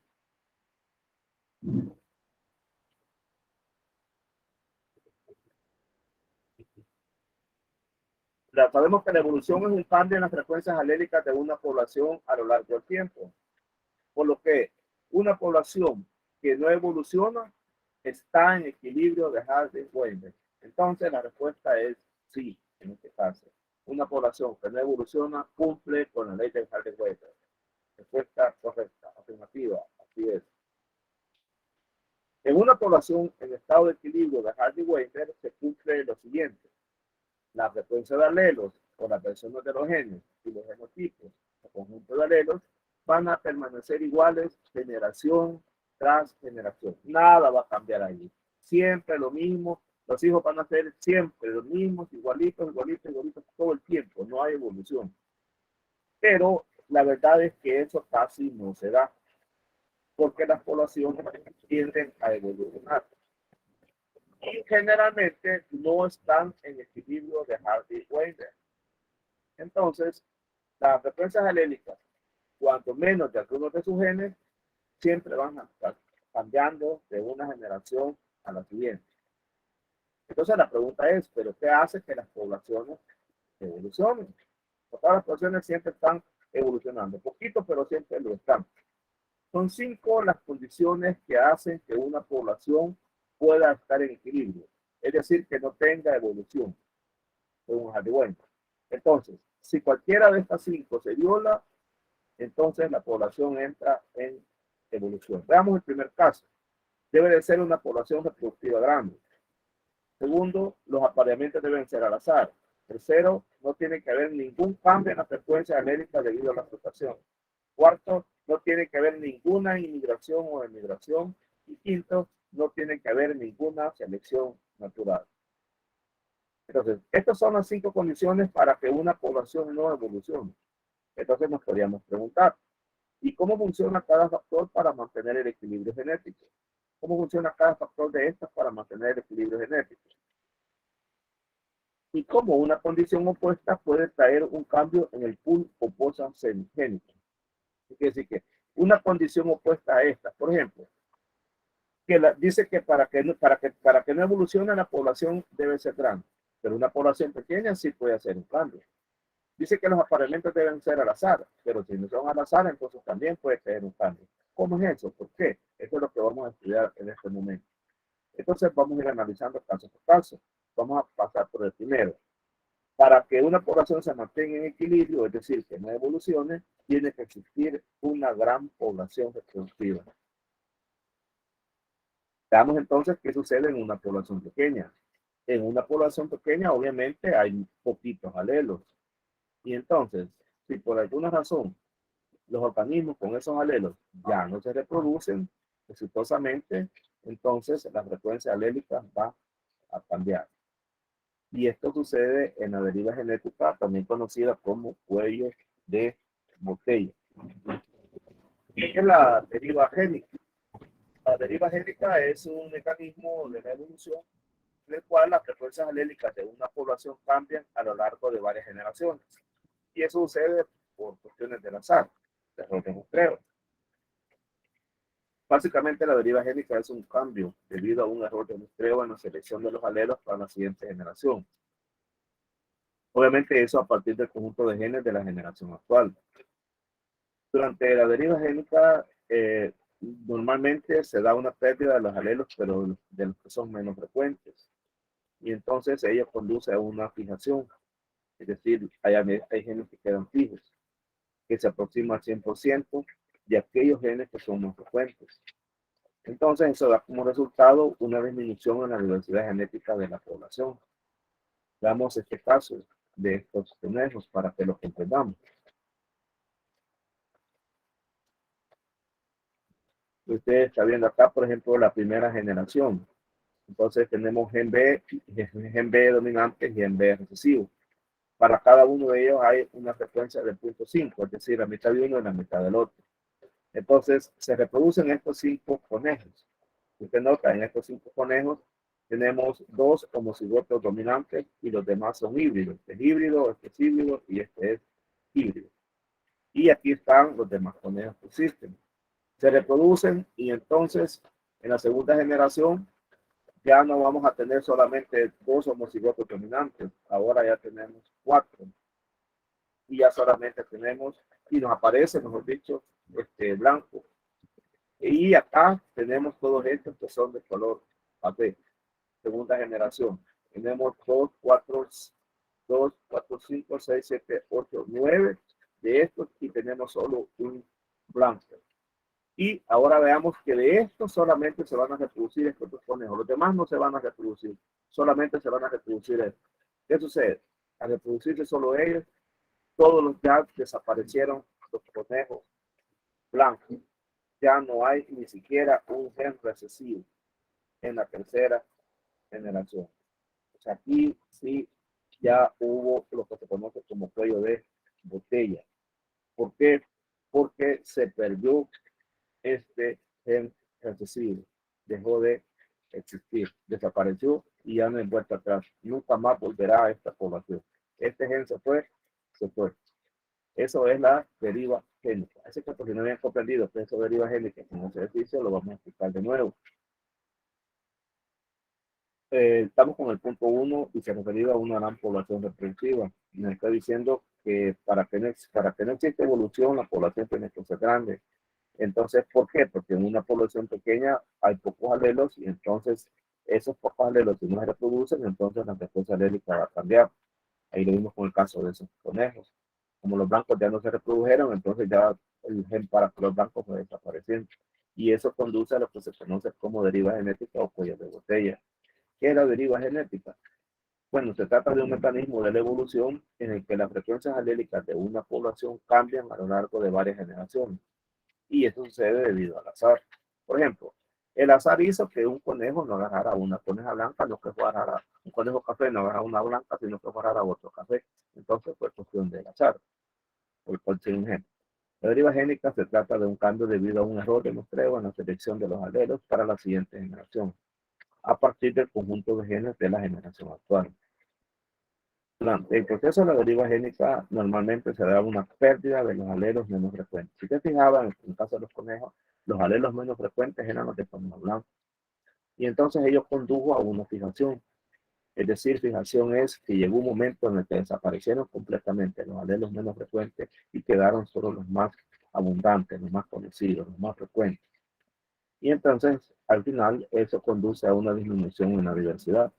Al principio teníamos diversidad porque teníamos conejos café y conejos blancos. Al final se nos quedaron conejos café. Eso lo vamos a explicar nuevamente este gráfico, esta figura para que la comprendamos mejor. Estamos viendo acá los alelos. Para esto, miren los alelos que están acá. Hay híbridos, hay homocigotos dominantes y estos son homocigotos recesivos. Aquí tenemos una diversidad, porque tenemos, por ejemplo, tenemos 2, 4, 5, 6, 7, 8, 9, 10 alelos para 10 alelos para color café. Entonces, cuya frecuencia equivale a 0.5. Y tenemos en este caso para alelos blancos también.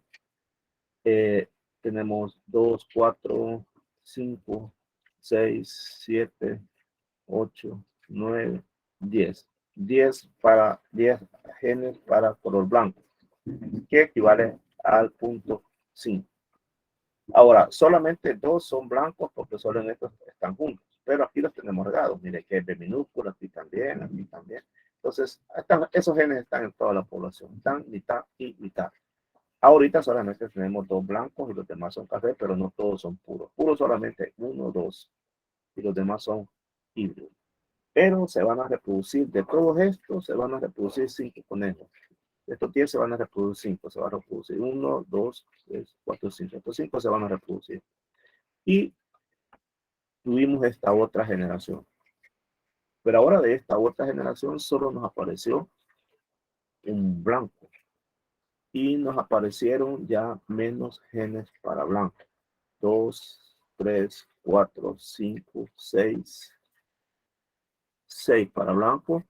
Y los demás son 14 son para café. Equivale a 0.7 para café y a 0.3 para blanco. Pero resulta que ahora de esta segunda generación se va a cruzar estos dos. Pero veamos qué características presentan estos dos. Ambos son homocigotos dominantes. Aquí ya no va el gen recesivo. Ahora, ¿por qué se cruzaron aquí estos 5 y por qué se cruzaron estos 2? El azar. Cuestión de suerte. Supongamos que estas son 2 hembritas y a estos conejos no les gustaron estas, no que prefirieron estas otras, entonces cuestión del azar. Y lo mismo sucedió acá. Entonces, si se cruzan estos, al final todos van a ser homocigotos dominantes y ya no existe ningún alelo recesivo. Y aquí ya no hay vuelta atrás. El alelo recesivo se pierde para siempre. Este también es otro proceso de evolución. Se conoce como deriva génica. Y en todas las poblaciones se puede dar. Obviamente en las pequeñas es más rápido y los efectos son más rápidos. Por ello es que la composición genética de una población, para que esté en equilibrio, se requiere que sea una gran población reproductiva. Porque si es pequeña la población, como en este caso, entonces se puede llegar a la deriva. Pero si es grande, se tarda más. Se puede llegar, pero se tarda más. Esto de la deriva génica es bien importante, así que tengo por acá unas figuras para que lo comprendan mejor. Imagínense que usted tiene una bolsa que tiene 50 chibolas verdes y 50 cremitas. Y de esta usted agarra 10 al azar, viendo para otro lado, no se fija cuál agarra, pero de repente usted contó que había agarrado 6 cremitas y 4 verdes. Usted vuelve a llenar la bolsa. En este caso, este equivale a que le va a poner 60 verdes, 60 cremitas y 40 verdes.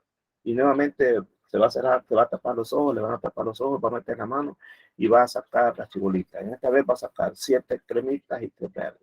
Llena la bolsa 70-30, nuevamente cierra los ojos y ahora va a sacar 70-30, va a sacar 4-6 y así se van a mantener. Entonces, las genes de una generación no tienen proporciones idénticas a la generación idéntica.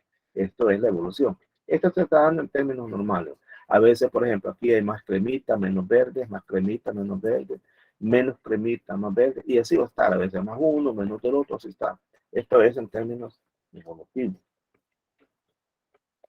Pero, ¿qué pasa cuando se da la deriva génica? Ya cuando se da la deriva génica, entonces imagínense, usted nuevamente cerró los ojos y obtuvo 8.2, 8.20, después aquí se dio un fenómeno. Sacó solo cremita y no sacó ni una verde. Pero obviamente, si vuelve a sacar, solo va a estar sacando cremita de en adelante. ¿Qué le pasó al gen que daba para color verde? Desapareció. desapareció y nunca más volverá. No hay vuelta atrás. Esta también se conoce como erosión génica. Y hay un grupo de ustedes que va a exponer un tema sobre erosión genética del maíz. El maíz, cuando se hacen esas variedades mejoradas de maíz, ahí se han perdido un montón de genes valiosos. Un montón de genes que probablemente nos permitiera ahora tener variedades que resistan la sequía o que sean más resistentes a enfermedades fúngicas. Por eso es valioso conservar estas semillas criollas, que también son el producto de mejoramiento, pero no como en el caso de las variedades estas que venden comercialmente.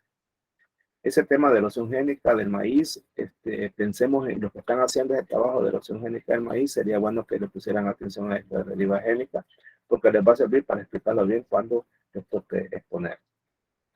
El impacto de la deriva génica en pequeñas poblaciones es bien contundente.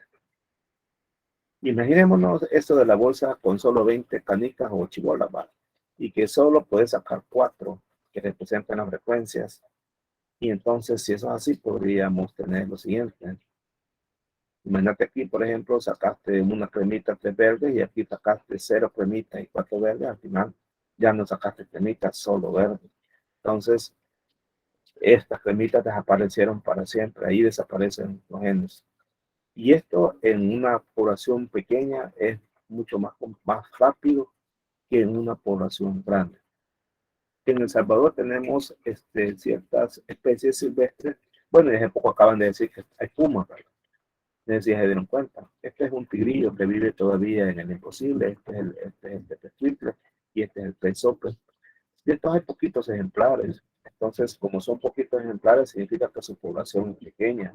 Entonces, quiere decir que los genes de estas poblaciones ya han de estar llegando ¿cómo se llama? Al cuello de botella o a la deriva génica.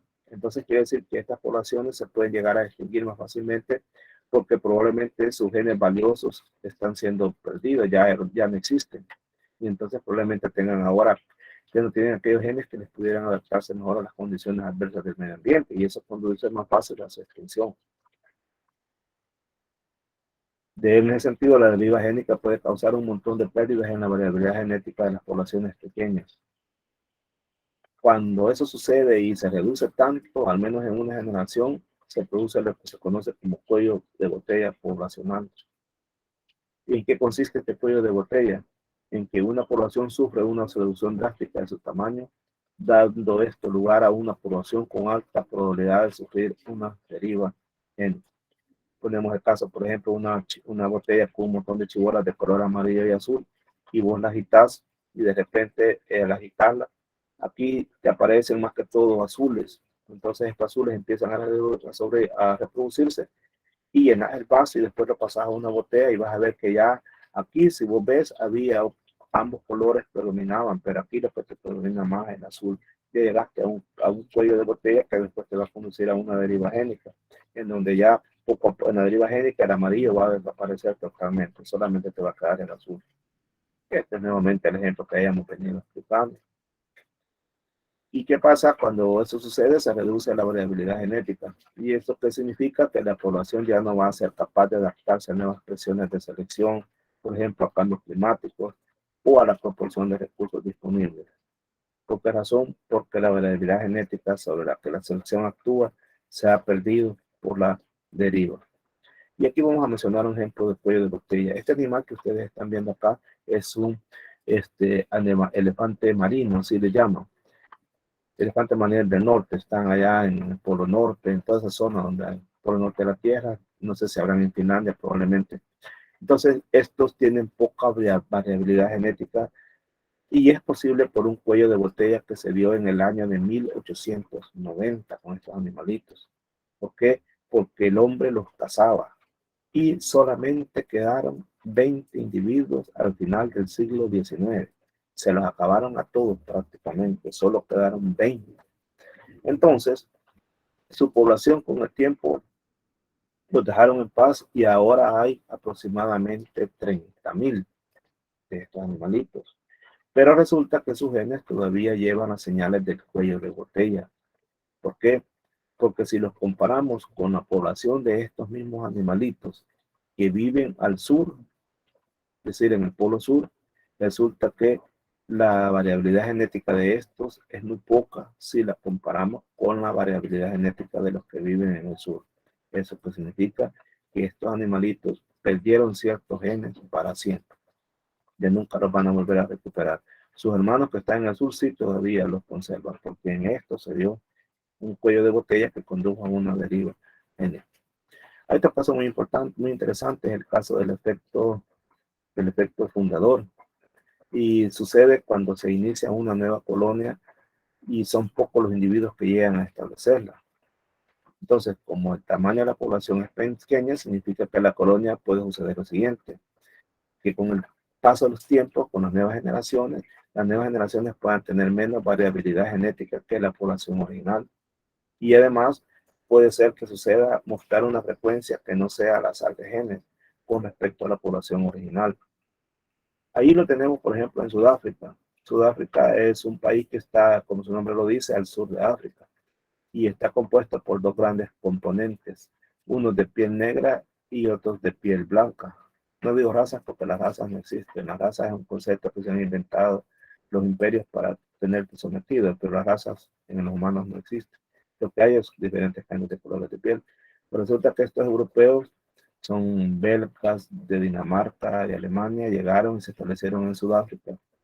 Y entonces ellos nunca se mezclaron, obviamente, con los africanos. Y ellos llegaron, pocos colonos que llegaron en su momento, y entre ellos se han venido casando, entre ellos, entre primos, y ahí se han venido reproduciendo. Entonces sucede que actualmente, como todos casi son de un mismo tronco, en todos ellos existe una enfermedad que se llama de Huntington, no sé cómo pronuncia esa enfermedad, pero ellos tienen esa enfermedad, casi todos esos alemanes, todos esos verdes que están ahí, casi todos ellos la padecen que viven en Sudáfrica. Entonces, eso fue porque los primeros colonos alemanes que llegaron portaban esa enfermedad, tenían una alta frecuencia de ese gen. Entonces, ahorita todavía persiste, porque como ellos no se han cruzado solo entre ellos mismos. Esta bandera que está acá es una bandera que aparece en la bandera de los nazis. Ellos tienen un partido nazi en Sudáfrica porque no se mezclan con los nativos de ellos, pila de ellos. Bueno. Ahora también otro caso, la población de Titán de Cuna. Este es bien interesante este caso porque en 1817 llegó un señor llamado William Glass. Llegó a una isla y entonces llegaron junto con marineros y náufragos, mujeres también. Llegaron a una isla que se llama San. Se hundió el barco y entonces lograron llegar a esta isla que está aquí. Llegaron 100. Pero en el 56 murió William Glass y muchos isleños entonces se fueron para América del Sur porque está en esta zona. Entonces quedaron solas 33. Después estos se reprodujeron y llegaron a 106 en 1885. Y justamente en ese mismo año, 15 hombres mueren en un barco pequeño. Entonces se redujo la cantidad de hombres. Entonces muchas mujeres y niños se fueron mejor. Se fueron de la isla, muchas mujeres viudas. Entonces la población quedó en 59. En el 1961 hizo erupción un volcán y entonces todos los habitantes se fueron a Inglaterra a vivir 2 años. En 1993 la población es de 300 personas. Más de la mitad de los isleños presentan síntomas de asma hereditario. ¿Por qué? ¿Por qué presentan estos síntomas?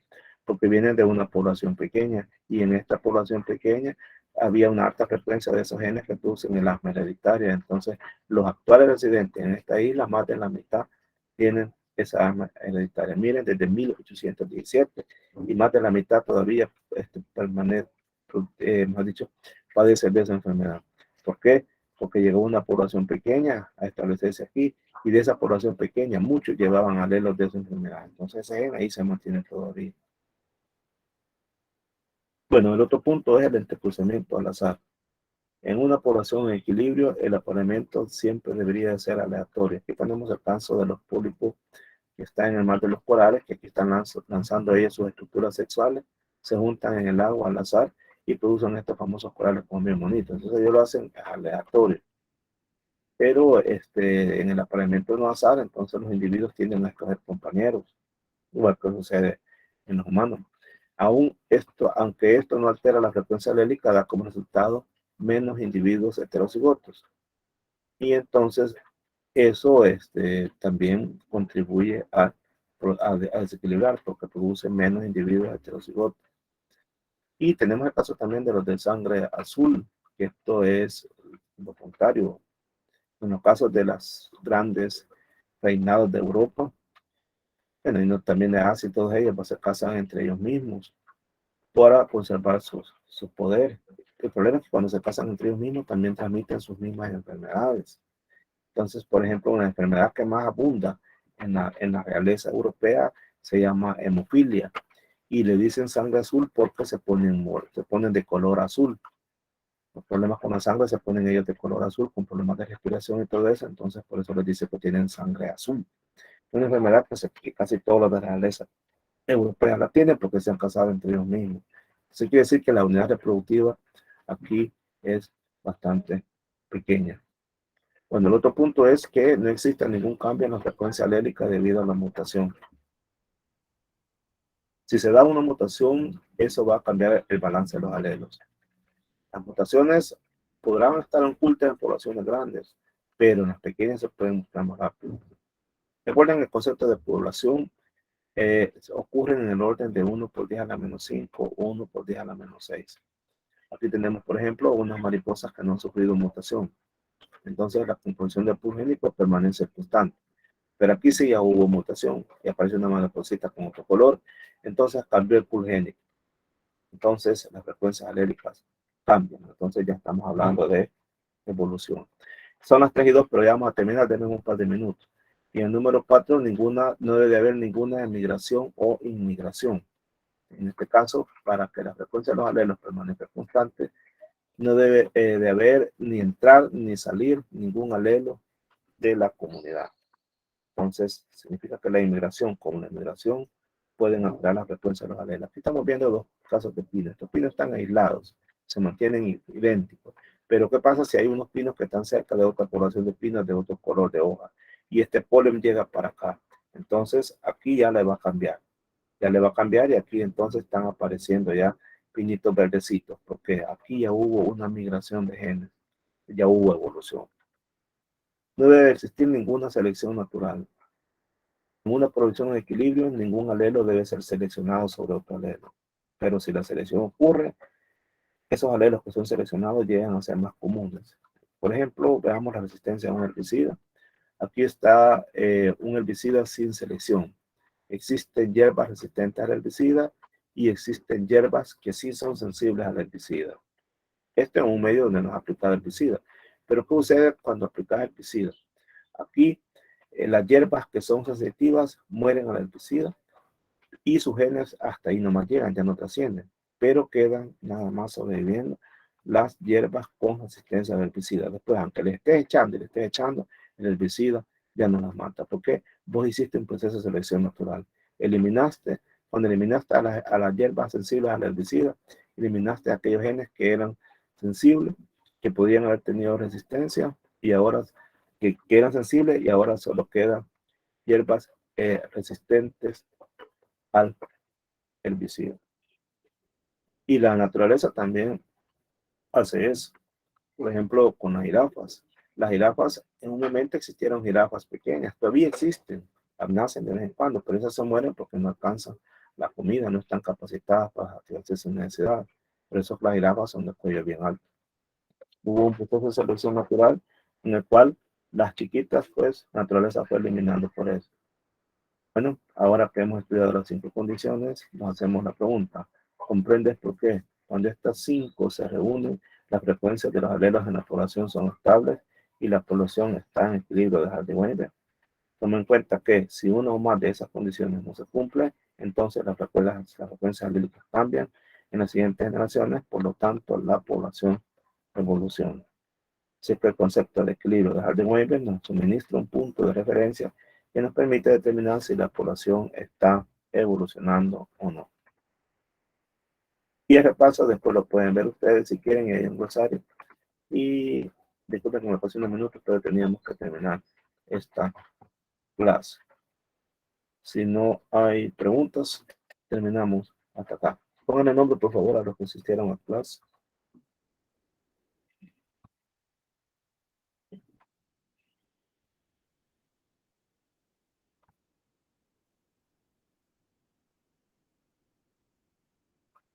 Pongan su nombre y se pueden ir, ¿verdad? Los que van poniendo ya pueden desconectarse porque la clase ha terminado. Pasen buenas tardes. Saludos.